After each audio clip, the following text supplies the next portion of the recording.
ఒక రాజ్యంలో ఒక పేద రైతు ఉండేవాడు.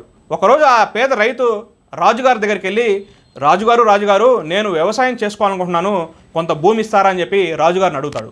రాజు సరే నీకు ఎంత భూమి కావాలని అడుగుతాడు. ఆ పేద రైతు మనసులో అత్యాశ కలుగుతుంది. రాజు మనసు చాలా పెద్దది, ఎంత అడిగినా ఇస్తాడు, ఎంత అడగాలని చెప్పి ఆలోచిస్తూ ఉంటాడు. మళ్ళీ రాజు అంటాడు నీకు ఎంత భూమి కావాలని.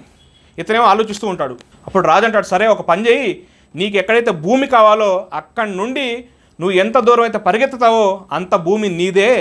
కాకపోతే ఒక కండిషన్, నువ్వు ఎక్కడి నుండి అయితే మొదలుపెట్టి పరిగెడతావో ఆ ప్రదేశానికి సూర్యాస్తం అయ్యేలోపు తిరిగి వచ్చేయాలి.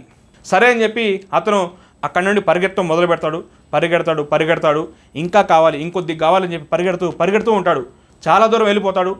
చివరికి చూస్తే సాయంత్రం సమయం అవుతూ ఉంటుంది. అరే సాయంత్రం అయిపోతుంది, సూర్యాస్తం అయిపోతుందని చెప్పి తిరిగి ప్రయాణిస్తాడు. తిరిగి పరిగెడుతూ తొందరగా చేరుకోవాలని చెప్పి పరిగెడుతూ దారి మధ్యలోనే చచ్చిపోతాడు. చివరికి ఒక జానుడు భూమి కూడా లభించదు. మనం కూడా జీవితంలో సంపాదించాలని చెప్పి పరిగెడుతూనే ఉంటాం.